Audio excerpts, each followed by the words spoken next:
por ustedes, que está en Lucas 22:20.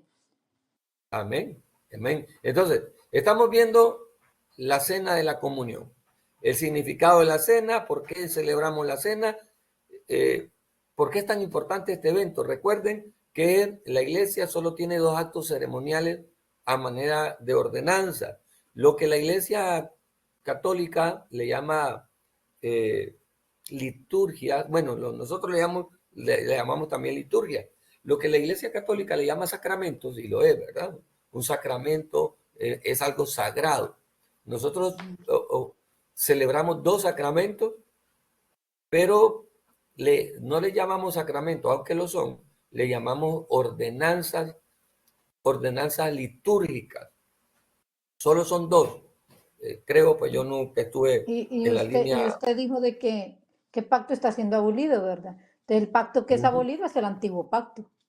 El ¿verdad? antiguo pacto, correcto. ¿Cómo El se llama? antiguo pacto. O Ahora, mejor dicho, o la ley de Moisés, ¿verdad? ahí está, exacto. Entonces, estamos viendo, antes de iniciar a grabar, estábamos leyendo ahí este pasaje que tenemos en 1 Corintios capítulo 11, donde Pablo da los parámetros a una iglesia nueva y a una iglesia inmadura de cómo es que deben de celebrar la cena. La cena que comenzó allá en el aposento alto con Jesús y sus 12 discípulos y se desarrolló después de Pentecostés. Después de Pentecostés, la iglesia comenzó a participar de la cena de la comunión.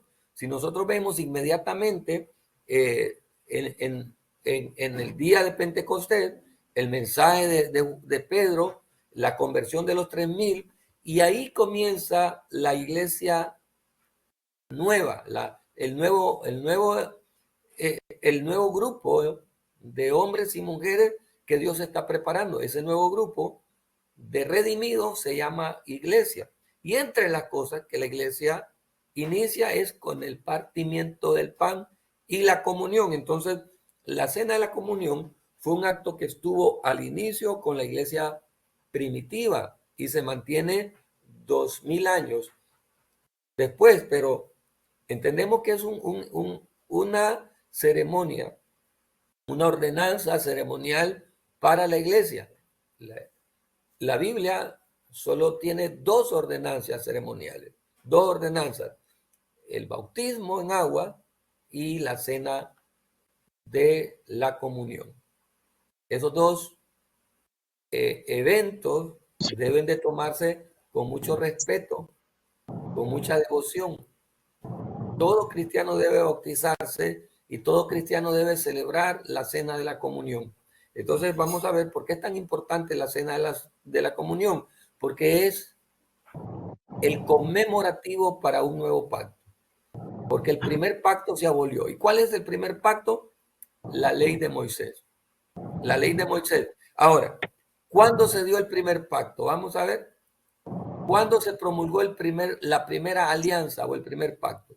Aquí vemos los elementos de la cena de la comunión: la copa y el pan, el vino o la copa con el vino y el pan. ¿Qué simboliza la copa con el vino? El vino de uva. La sangre de Cristo. El cuerpo. Qué linda esa niña, la sangre de Cristo, qué inteligente, ¿verdad? La copa simboliza la sangre y el pan simboliza el cuerpo de Cristo. Oiga bien, simboliza. Antes de llegar ahí a los elementos históricos de la ley antigua que fue abolida y la nueva ley que tomó vigencia en ese momento, debo recordar que la cena de la comunión es un recordatorio, es un símbolo. La iglesia tradicional enseña que el cuerpo, esto que vemos aquí, el pan, esto que vemos aquí, se convierte en el cuerpo. Eso enseña la iglesia tradicional, que el pan se convierte en el cuerpo, literalmente se convierte en el cuerpo. Pero no olvidemos que la Biblia está llena de símbolos. Cuando Jesús dice, este es mi cuerpo que por vosotros está partido, es partido. Jesús lo que está haciendo es una figura retórica llamada personificación. Y cuando dice, esta es mi sangre, está utilizando la misma figura retórica llamada personificación. Le está dando un poder simbólico a estos elementos. No es que estos elementos literalmente se convierten en el cuerpo de Cristo y en la sangre de Cristo, es que simbolizan su cuerpo, simbolizan su sangre. Este es mi cuerpo que por vosotros es partido. Este pan está representando a mi cuerpo, no se está convirtiendo en mi cuerpo. Entiende muy bien esto, ¿verdad? Es una figura retórica, cuando vimos hermenéutica y cuando vimos la figura retórica. Entonces, entre la figura retórica está la personificación. Jesús está dándole cualidades al pan como un símbolo.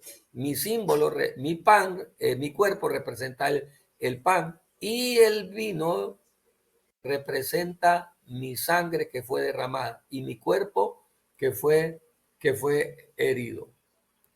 Estamos, ¿verdad? Y ahí en 1 Corintios 11 vemos cómo el Señor, cómo Pablo les explica a los corintios este evento. Recuerden una cosa, ¿por qué Pablo lo dice de nuevo? Bueno, a Dios mismo se lo dio porque yo recibí del Señor lo que también os he enseñado. En algún momento de la vida de Pablo, Dios mismo, Cristo mismo, fue quien le dio estos elementos a Pablo. Que el Señor Jesús, la noche que fue entregado, tomó pan. Entonces, aquí les está instituyendo cómo es. Más adelante vamos a ver, esta es la manera correcta. El capítulo 11 del libro de Corintios, en el elemento que nos enseña la cena de la comunión, nos enseña tres partes. Número 1, la manera incorrecta de hacerlo. Número 2, la manera correcta de hacerlo. Y número 3, las consecuencias de hacerlo de manera incorrecta. Tres elementos muy importantes. La manera incorrecta de hacerlo, como lo estaba practicando la iglesia de Corintios, de una manera incorrecta. Número 2, la manera correcta, desde el capítulo 11, verso 23 al verso 26. Bueno, más, ¿verdad? No al verso 26, es más. Así pues, todas las veces que comieres este pan y bebieres de esta copa, la muerte del Señor, anuncia hasta que venga. 23, 24, 25, 26. 4 versículos nos sirven para entender cómo debemos de hacerlo incorrecto. Los versículos siguientes nos enseñan las consecuencias de hacerlo de manera incorrecta. Entonces, ¿qué pasa si una persona está en pecado? ¿Debe o no tomar la Santa Cena o la Cena de la Comunión? Leyendo el pasaje vamos a entender. Ahora, ¿qué pretende esta lección? Algunos elementos. La definición de Santa Cena, que la palabra correcta es, o la expresión correcta es, la cena de la comunión. Los aspectos doctrinales de la cena, entender el nuevo pacto versus el antiguo pacto, los elementos de la cena, los participantes de la cena, la regularidad de la cena. Y pues, aquí pusiese yo la práctica de la cena. Bueno, ¿por qué la práctica? Porque yo quisiera que lo hiciéramos. ¿Verdad?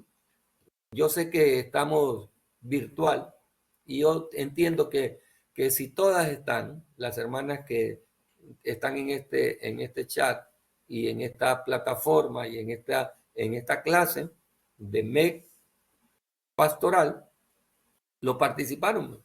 Yo nunca sí, ya ministré la Santa Cena de manera virtual en una actividad cuando estábamos en pandemia, sin reunirnos, ministramos la Santa Cena virtual. Es una propuesta que si la clase y los elementos se dan, sería bueno, ¿verdad? Ustedes están en otro país, están en otras circunstancias, y pues esto lo voy a hacer presencial con la clase presencial de pastoral. Lo vamos a hacer un domingo de estos, en 2 ocasiones. En una ocasión solo con el equipo, solo con los alumnos de pastoral, y en la siguiente ocasión lo vamos a hacer con todo el alumnado de MEC y todos los maestros y algunos otros invitados que siempre están. Lo vamos a hacer 2 veces, lo vamos a hacer presencial. Yo trataré de no ministrarla yo presencial, trataré de que algunos de los alumnos, que algunos de ellos ya son pastores, algunos ya lo han practicado, otros no. La idea es que este taller pastoral sea práctico y sea teórico. ¿En qué sentido? Práctico, porque vamos a llevar a cabo algunas ceremonias o las vamos a simular. Esta Santa Cena no es simulada, ¿verdad? Debe ser con toda la devoción que merece. Si hubiésemos simulado una ceremonia nupcial, no lo hicimos, hubiese sido un simulacro. Lavatorio de pies, por ejemplo, son cosas que no se practican. Muy a menudo no se practican. No sé si alguien de los que está aquí alguna vez ha practicado lavatorio de pies.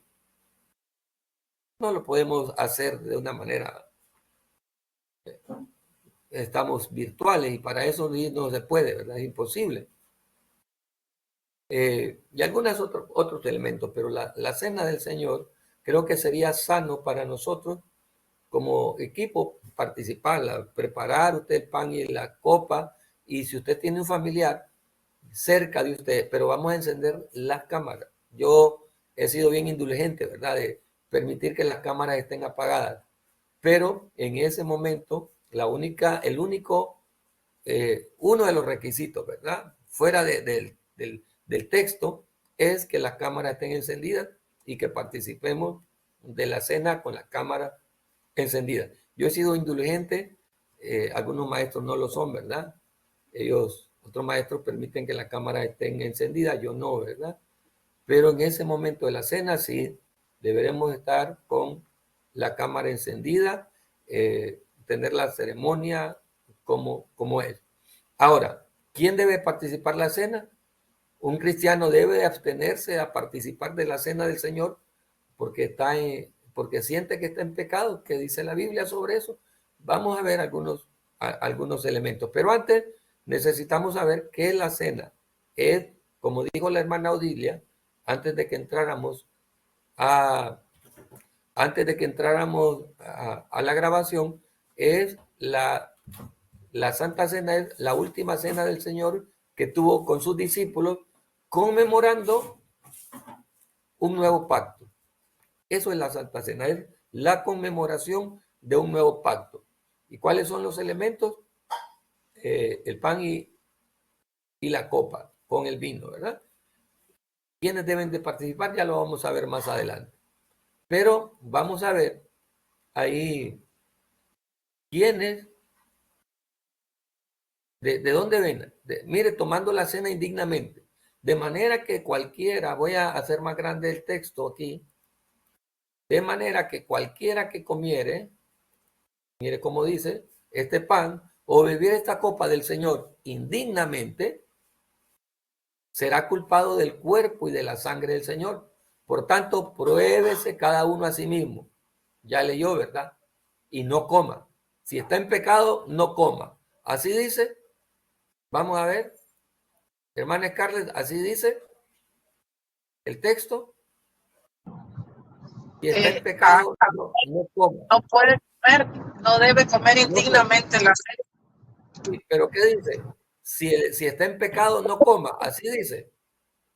Así dice. No puedo leer porque voy escuchando, pastor, pero voy escuchando la clase. Hermana Odilia, usted puede leer el verso 29. Dice, porque el que come y bebe indignamente, vamos a ver, verso 27, de manera que cualquiera que comiera este pan o bebiera esta copa del Señor indignamente, será culpado del cuerpo y de la sangre del Señor. Por lo tanto, no coma. Así dice.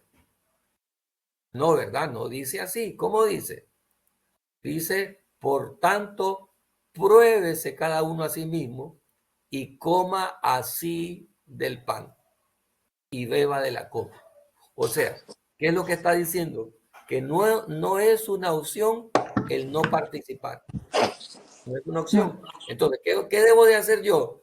Como hijo del Señor, si me siento indigno de participar en el Señor, de la cena, la salida es, no, estoy en pecado, no voy a participar. Esa no es la salida. La salida es probarse. ¿Qué significa probarse? Es verse hacia adentro, pedirle perdón al Señor y participar. Participar. La opción es no participe. Esa no es la opción, el no participar. La opción es limpiarse antes de participar. Limpiarse. Un hijo de Dios debe participar de la cena de la comunión. Pero Porque la cena de lastimosamente la muchos no comunión es comprenden como esto, pastor. el momento que tenemos para limpiarnos. Previo a la participación es el momento de limpiarme. Si yo prefiero no participar antes que pedirle perdón al Señor y dejar las cosas malas que estoy haciendo, entonces tengo un peligro. Estoy en un peligro tan grave como no participar. El participar sin pecado es tan grave como no participar porque me siento indigno. Entonces, ¿cuál es la salida? Reconciliarse. Decirle, Señor, perdóname, he fallado. Porque el que come y bebe indignamente sin discernir el cuerpo del Señor, juicio come y bebe para sí. Por lo cual hay muchos enfermos y debilitados entre vosotros y muchos duermen. Si pues nos examinásemos a nosotros mismos, no seríamos juzgados. Entonces, ¿cuál es el primer paso antes de participar de la cena del Señor? Examinarnos a nosotros mismos y Ajá, pastor, decirle, una Señor, pregunta. perdón. Dígame. O sea, está bien, o sea, ¿verdad? La palabra es clara, ¿verdad? Que tenemos que examinarnos. Ajá, pero por ejemplo, esa gente que está en fornicación, o sea, se examinan, pero igual, o sea, están en pecado, no pueden hacer Entonces, en ese momento. mire qué tremendo es, ¿verdad? Qué tremendo. Bueno, la fornicación va más allá, ¿verdad? Hay gente que no está en fornicación, pero que es chismosa. Y el pecado del chisme es tan fuerte como la fornicación y el adulterio. Hay gente que no está en fornicación, pero le tiene resentimiento a su hermano, pero lo odia. Entonces, es igual, porque dice la Biblia que el que habla mal contra su hermano es como que lo matara, como que lo estuviera asesinando. O sea, Pero el es que pensar hay de que, prójimos que dejan de que hablar, digo, entonces imagine, o sea, uno cae en pecado igual. ¿entiende? Entonces, el hecho de que para Dios no hay pecado grande ni pecado pequeño, todos son iguales. Claro Ajá, está, ¿verdad? pero hay pecado de muerte, dice también. Hay pecados de muerte. ¿Y cuál es un pecado de muerte? ¿Cuál es un pecado de muerte? El suicidio, por ejemplo, el asesinato. El ¿Y qué? adulterio. ¿Y cuál es otro pecado de muerte? El adulterio, ¿verdad? Y la El blasfemia adulterio. contra el Espíritu Santo. Bien, pero quiero decirle una cosa, ya vimos eso, ¿verdad?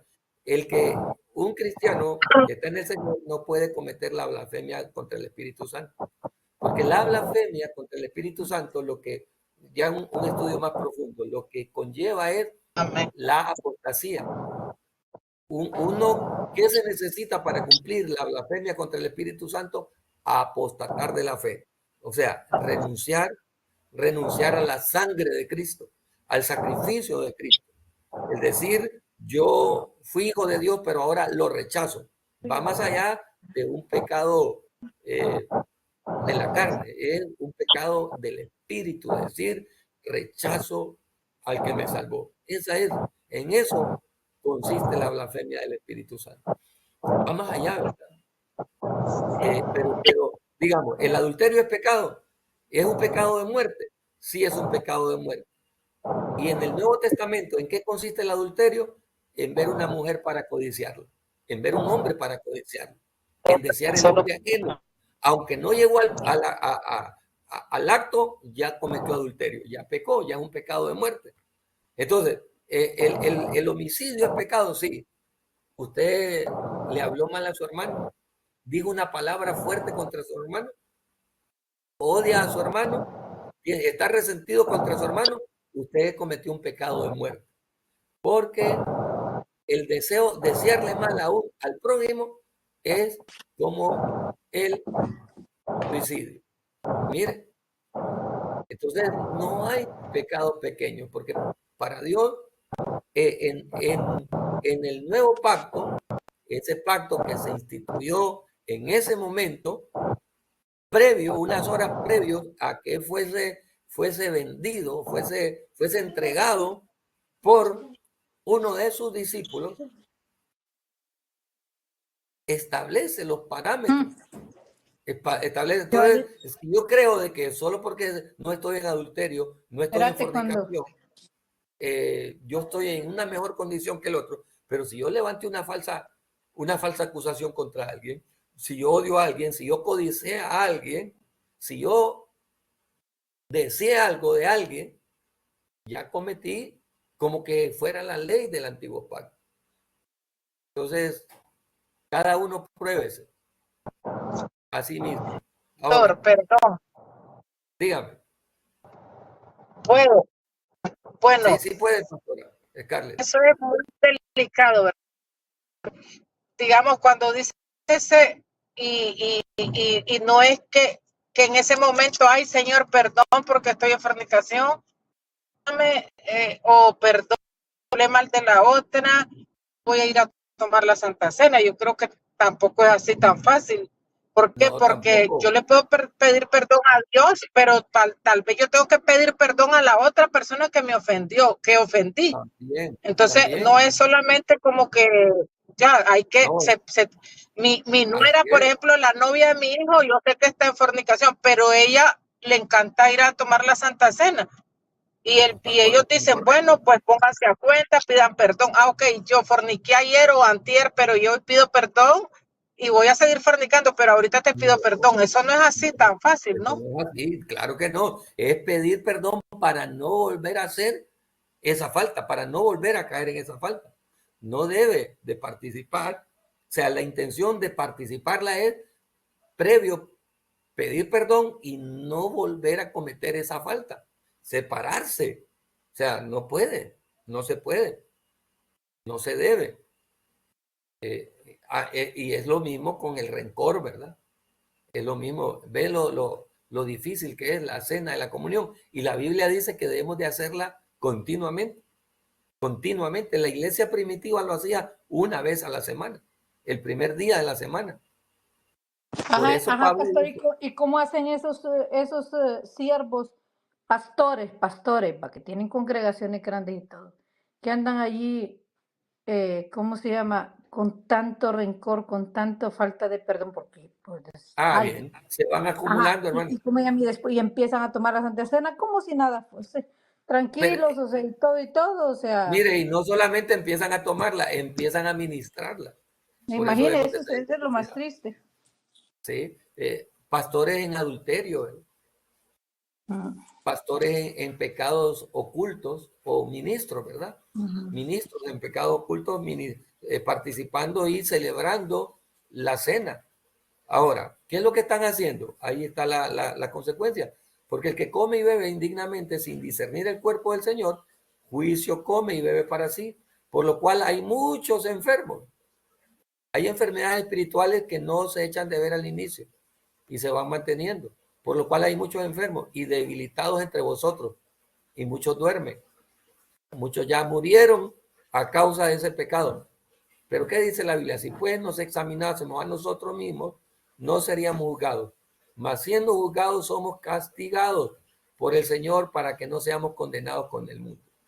O sea, el hecho de participar de la cena del Señor significa que yo voy a dejar la rutina pecaminosa, la actitud pecaminosa. Así que, hermanos míos, cuando os reunáis a comer, esperaos unos a otros. Si alguno tuviera hambre, come en su casa, para que no os reunáis para juicio. Las demás cosas las pondré en orden cuando yo fuere. Vamos a ver. La cena de la comunión, ¿qué es y qué significa según la Biblia? Debe saber usted, ¿verdad?, que este material usted ya lo tiene. Acá ya tenemos los 3 periodos. En este material que tiene 74 páginas, tenemos los 3 periodos. Estamos en este momento en el segundo periodo. En el primer periodo vimos las generalidades del ministerio pastoral y solo vimos una de las prácticas litúrgicas del ministerio pastoral, que es el oficiar bodas. En este segundo periodo, que dura 6 clases, vamos a ver 3 prácticas. La cena del Señor. Vamos a ver qué otra, vamos a acordarnos qué otra vamos a ver. La cena del Señor, voy a subirla. Lo que vamos a ver aquí, la cena de comunión, el bautismo y los funerales. Son 3 prácticas ceremoniales o litúrgicas, pastorales o ministeriales que vamos a hacer. La cena de la comunión, que es la más, junto al bautismo, la más importante, ¿verdad? De todas las que vamos a ver, estas 2 son las más importantes. Otro que vamos a ver es cómo oficiar funerales, ¿verdad? Cómo ayudar en el acompañamiento de duelo a una persona que vive, o a una familia que vive esto, cómo predicar un sermón, pero esto va más allá de la prédica de un sermón. Como en todo lo demás, también vamos a ver la doctrina, qué dice la Biblia acerca de la muerte. Hay 2 tipos de personas que mueren, los que mueren en Cristo y los que no mueren en Cristo, ¿verdad? Entonces, ¿cómo predicar en un funeral donde el que murió es un siervo de Dios, un hijo de Dios, y los familiares son hijos de Dios? ¿Y cómo deberíamos de predicar en casos de quien murió no es hijo de Dios, ¿verdad? Murió apartado del Señor. Imagínense, usted se va a ir al infierno, así como se fue al infierno el que está aquí. El que está en el ataúd. El que está en el ataúd. Puede ser, es una verdad, pero Pero hay que suavizársela.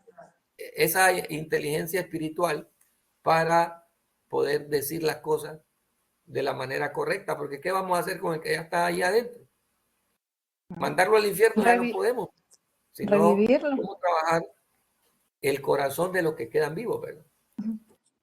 Se conoce como Santa Cena.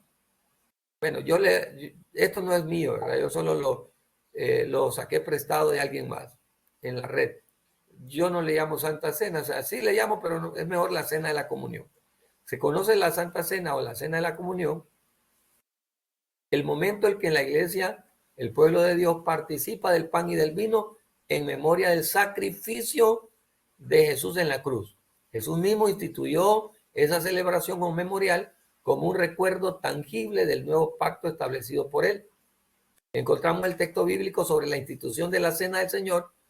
Ya vimos uno de ellos, Mateo 26, del 26 al 29, Marcos 14, del 22 al 25, Lucas 22, del 19 al 20, y en Primera de Corintios 11, 23 al 25. También está en el libro de Juan, capítulo 13, pero ahí está más, fortalece más el lavatorio de pies, ¿verdad?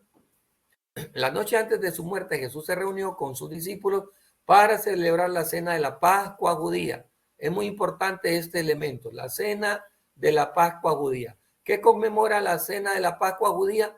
El antiguo pacto, ¿verdad? Era un acto ceremonial recordatorio que el pueblo de Israel tenía acerca de el momento en que salieron de Egipto. Recuerda el capítulo 12, ¿verdad? Del libro de Éxodo. La última de las plagas era la muerte del primogénito. Entonces Dios le dijo a Moisés que preparara un cordero. Ese cordero sirvió para que los hijos mayores o primogénitos de los hebreos, no de los judíos, ¿verdad? De los hebreos, ese acto era el símbolo del inicio del primer pacto. Ahí inició el primer pacto. Vamos a ir más adelante, en un momento más, a leer el libro de Hebreos. Mientras comían, Jesús tomó el pan y lo bendijo, lo partió y lo compartió con sus discípulos diciendo: tomen y coman, esto es mi cuerpo. Luego tomó la copa del vino, la bendijo y les dijo que esa era la sangre del pacto del nuevo pacto, derramada para perdón de pecados. Él bebió y les dio para que ellos también bebieran de la copa. Para terminar, Jesús los mandó a seguir haciendo esa celebración en memoria. Miren, o sea que cúmplase. ¿Qué es un acto ceremonial o una ordenanza como esta? Es hágase, cúmplase. Si yo soy hijo, debo de hacerlo. Si yo soy hija de Dios, si yo soy hijo de Dios, debo de hacerlo. Mi deber es participar. Y si estoy contaminado, ¿qué debo de hacer? ¿Participar contaminado? No, pero sí participar. Entonces, ¿qué debo de hacer? Examinarme, pedirle perdón a Dios y participar. La primera opción es participar, limpiándome, pero no hacerlo de nuevo. Porque si yo me limpio y vuelvo a hacer, me limpio y vuelvo a hacer, me limpio y vuelvo a hacer, cada vez que participo en la Santa Cena, pido perdón, pero vuelvo a caer en el mismo pecado, dice la Biblia que me voy a debilitar, me voy a morir. Si no me muero físicamente en el momento, me estoy muriendo espiritualmente, a tal manera que va a haber un momento en la vida de esa persona que su conciencia se va a ennegrecer, se va a cristalizar y ya no va a sentir dolor por el pecado. Por eso hay muchos siervos de Dios que pierden esa sensibilidad al pecado. ¿Qué provoca que se pierda la sensibilidad al pecado? El participar de la cena una, otra y otra vez, contaminado. ¿Cuál es la peor enfermedad de un cristiano? Es perder la sensibilidad al pecado. Eso es el peor pago o la peor consecuencia de la vida pecaminosa de alguien es perder la sensibilidad al pecado.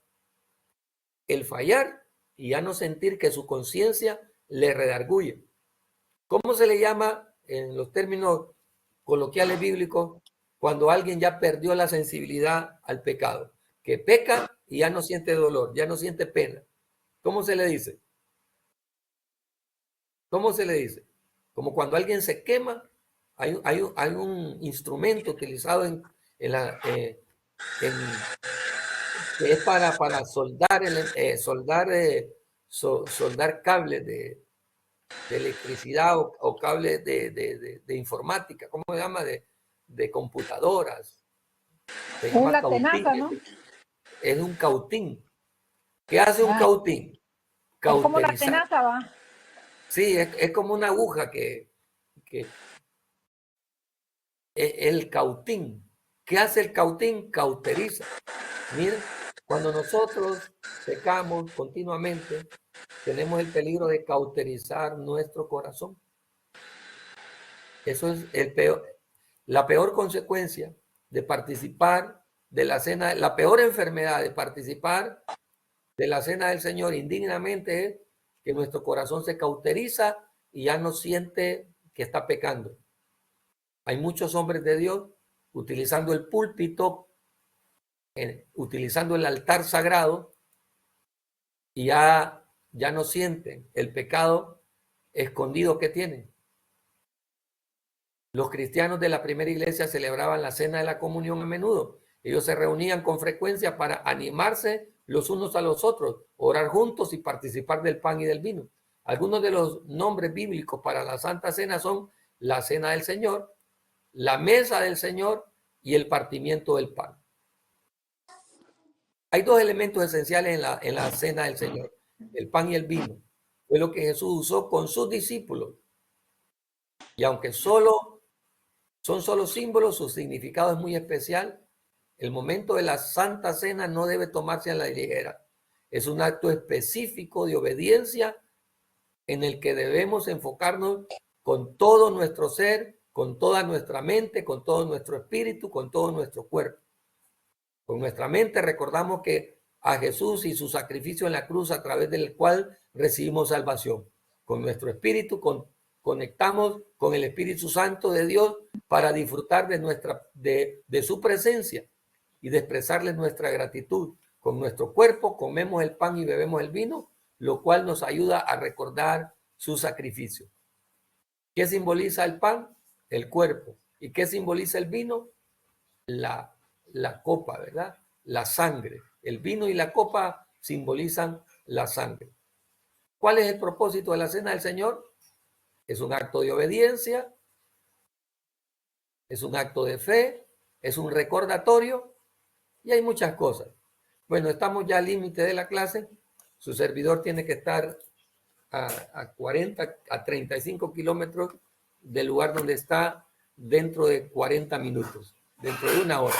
Así que, amados hermanos, Dios me les bendiga, siervas del Señor, y la próxima semana continuaremos con este tema.